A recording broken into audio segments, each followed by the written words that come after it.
La segunda parte de este tema es lo que tiene que ver sobre todo con lo que es el proceso psicológico que todos nosotros tenemos.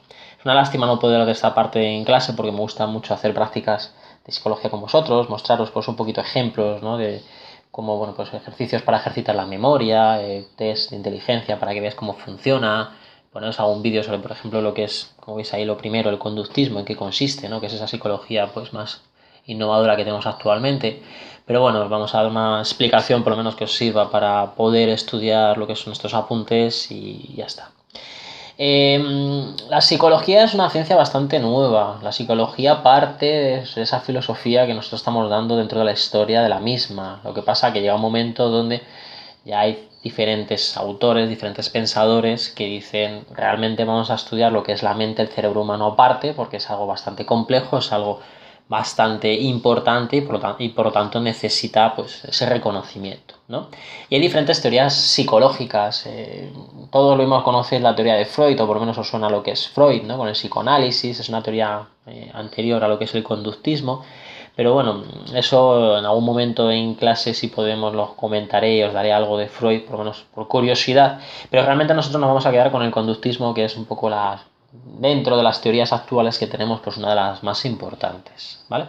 En YouTube hay un vídeo bastante interesante, un poquito antiguo, pero bastante interesante de lo que es el conductismo. Si metéis conductismo en el buscador os aparecerá, donde bueno, nos vamos a encontrar la representación de los diferentes experimentos que han hecho autores importantes dentro de esta corriente y os van a explicar, ¿vale? Yo en clase lo pongo para que lo veáis, ¿vale? Ya sé que os quede un poco claro lo que es, pero bueno, si queréis lo podéis echar un ojo también por vuestra cuenta. Bueno, pues esta corriente de psicología aparece a mediados del siglo XX, ¿de acuerdo? O sea que ya, como veis, nos estamos situando en una época bastante reciente. El conductismo lo que hace es estudiar el comportamiento humano. Es decir, ¿por qué una persona se comporta así? ¿Por qué hace eso?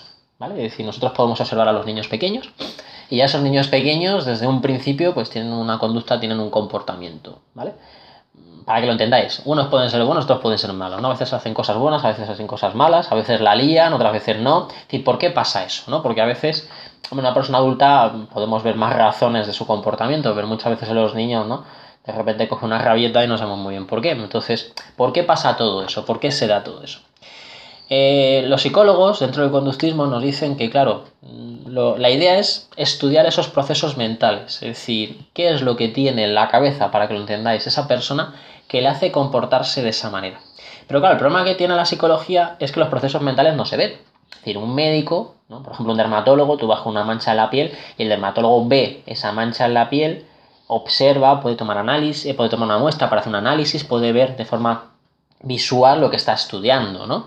Pero un psicólogo no, es decir, no te puede ver el cerebro, no te abre la cabeza y te ve el cerebro, ¿no? De esa manera. Entonces, ¿en qué se basan estos conductistas para poder estudiar esos procesos mentales? En lo que es el comportamiento. Es decir, cómo se comporta una persona. Y el conductismo nos dice que ese comportamiento humano, ¿no? Se puede cambiar. ¿Por qué? Porque si nosotros le damos una serie de estímulos, tanto positivos como negativos, yo puedo hacer modificar la conducta de una persona. En el vídeo que os comentaba vais a ver cómo con los animales en el laboratorio se hicieron experimentos donde se modificaba la conducta de esos animales. Por ejemplo, Pavlov experimentó con perros a los cuales les daba de comer, pero justamente antes de darles de comer hacía sonar una campanilla. Claro, el perro en un principio la campanilla pasa de ella, pero llega un momento donde asocia el sonido de la campanilla con la aparición de la comida. La reacción natural del perro cuando ve la comida es salivar. Bueno, pues Pavlov consiguió que simplemente sonando la campanilla el perro salivase sin necesidad de ver la comida, ¿vale? Skinner es otro conductista también que hace experimentos con palomas, por ejemplo, o con ratones, donde, bueno, pues igual les somete a diferentes estímulos y esos animales aprenden esos comportamientos que este psicólogo quiere que aprendan, ¿vale? A nosotros nos pasa igual, yo siempre digo en clase que nos pasa lo mismo, ¿vale? Es decir, nosotros de pequeños, ¿cómo somos educados? Con premios y castigos. Un niño muchas veces es educado así. Si hace algo mal, se le castiga. ¿Por qué se le castiga? Porque así lo que se está intentando es evitar ese comportamiento, que no lo vuelva a hacer. ¿Por qué? Porque el niño dice, pues yo no quiero perder esto que yo tengo, ¿no? La consola, lo que sea. Pues obviamente no me va a comportar así porque entonces mi padre, mi madre me castiga. Entonces evitamos de esa manera o intentamos evitar que ese comportamiento sea así. Con los premios igual, es decir, si un niño hace algo bueno, pues obviamente se le puede premiar para fomentar ese comportamiento. ¿Qué es lo que sucede? Que muchas veces los premios se olvidan, ¿no? Eso todos lo sabemos. Los padres muchas veces se fomentan más o usan más los castigos, ¿no?, que los premios, pero bueno, también está así. Y también los psicólogos nos dicen que es importante el saber utilizar bien estos estímulos. ¿Por qué? Porque si yo le digo a un niño, imaginaros, me lo llevo a comprar y para que no me líe el pollo, le digo, venga, cuando salgamos de aquí, si te portas bien, te compro algo. El niño se porta bien y luego no se lo compro, ¿qué estoy fomentando? Estoy engañando, el niño lo sabe. Por lo tanto, la próxima vez que se lo diga me va a decir el niño, sí, sí, como la última vez, ¿no? Entonces, es importante el saber utilizar bien estos estímulos. ¿Por qué? Porque si no, obviamente no van a funcionar, ¿vale? Hay una película que también os comento en clase, donde aparece muy bien reflejado esto de los estímulos y demás, que es La Naranja Mecánica, de Kubrick, donde, bueno, pues se somete, ¿no?, a un tratamiento a una persona así y para ver si cambia su conducta, ¿vale? No os quiero contar nada más, por si la queréis ver, porque es bastante interesante, ¿no?, y queda muy bien reflejado todo esto. Bueno, por dentro de este tema de psicología, uno de los primeros elementos que nosotros estudiamos es la memoria. La memoria, todos tenemos memoria, ¿vale? O sea, que eso es algo así. Me acuerdo algunos muchas veces en clase me decían, no, es que mi memoria es muy mala. Bueno, pero te la tienes. La memoria es la capacidad que todos los seres humanos tenemos para poder almacenar y recuperar la información. Eso es lo importante, recuperar la información. Yo lo explico muchas veces en clase. La memoria no solamente es me pongo a estudiar, pum, pum, pum, pum, pum, un montón de horas, ¿no?, para hacer el examen.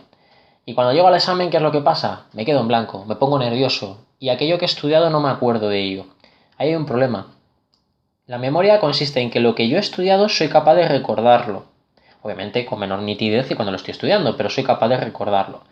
Entonces ahí sí que existen diferentes ejercicios que nos proponen dentro de la psicología para, por un lado, fomentar esa capacidad de almacenamiento y, sobre todo importante, fomentar esa capacidad de recuperación de la información.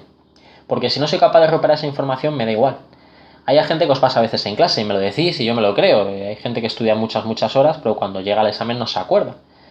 Ahí se podría ayudar de alguna manera con algún tipo de ejercicio, ¿vale? Según dicen los psicólogos, a esa capacidad de recuperación de la información. Ya os digo, si estuviésemos en clase haríamos alguno, de forma muy divulgativa, yo los enseñaría, porque por supuesto esto hay que hacerlo gente que sepa mucho de ello y en condiciones pues para ello, ¿no? No en clase con 35 personas. Pero bueno, un poco esa muestra, ¿no? Si metéis en Google ejercicios de memoria os aparecerán y seguro que os aparecerán ejercicios que tenéis por ahí, si no también me podéis preguntar a mí, ¿vale?, vía email, y de esa manera yo os paso también por si tenéis un poco la curiosidad, ¿vale? Pues realmente eso no entra, pero bueno, es un poco por curiosidad. Bueno, por dentro de la memoria, los psicólogos nos distinguen diferentes tipos.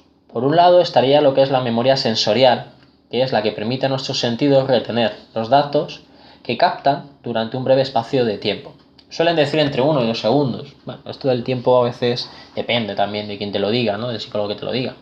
Pero la memoria sensorial, yo os pongo el ejemplo siempre, es de cuando vais por la calle, vais mirando las cosas, ¿no?, y por ejemplo os cruzáis con alguien, le miráis en ese momento, miráis la cara de esa persona, ¿no?, y según pasa, pues os acordáis de su rostro, pero 2 pasos más para allá se os ha olvidado. ¿Por qué? Porque no es importante, es decir, no es una información importante para vosotros, no es algo que tengáis que retener, que vuestra memoria se tenga que quedar. Por lo tanto, la memoria lo elimina, ¿vale? Nuestra memoria, una cosa que tenéis que tener en cuenta es que tiene una capacidad, es como el disco duro del ordenador. Por lo tanto, vamos olvidando cosas, no podemos retener eternamente contenidos o todos los contenidos que nosotros vamos aprendiendo, porque entonces no cabría, ¿vale? Entonces, este tipo de datos pues se va olvidando, es algo que enseguida se olvida porque no es importante, ¿vale? Luego tendríamos también lo que sea la memoria a corto plazo. La memoria a corto plazo es cuando yo soy capaz de retener esa información durante un periodo de tiempo un poco superior a la sensorial, ¿vale? 15, 20 segundos, bueno, algo así.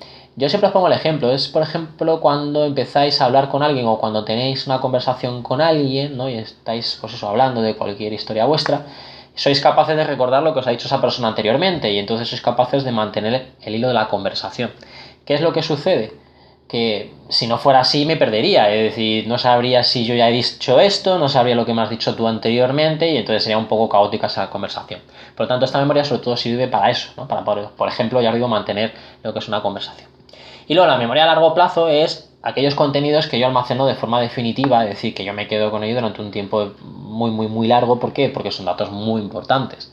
Por ejemplo, o debería ser así, el número del DNI, ¿no? Es algo que nos aprendemos y que retenemos, o nuestra dirección, nuestro nombre, es decir, son datos muy importantes que yo me quedo con ello, ¿no? Y de esa manera pues los retengo durante mucho tiempo. Bueno, lo que sí que está visto, nos dicen los psicólogos, es que estos diferentes tipos de memoria se alojan en diferentes áreas dentro de nuestro cerebro, están localizadas, ellos nos dicen cuáles son. Por lo tanto, si por ejemplo, yo os cuento en clase, una persona sufre una enfermedad o tiene un accidente y eso le afecta a un área determinada del cerebro, si en ese área está alojada un tipo de memoria de estos, la puede perder y por lo tanto nos encontramos con ese problema, ¿vale? Por ejemplo, el Alzheimer, ¿no?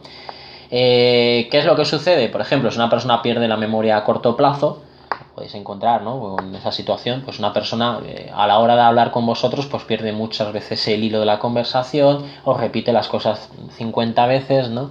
Y es complicado, ¿no? Pues el establecer esa conversación con esa persona porque no sabe por dónde ir. Entonces esto pasa, ¿no? Por ejemplo, un accidente de tráfico, alguien que sufra un golpe en la cabeza o una historia así, ¿no? Pues puede pasar eso, ¿no? Que pierda la memoria de una forma de este tipo, ¿no? Y de esa manera pues se encuentre con ese tipo de problemas.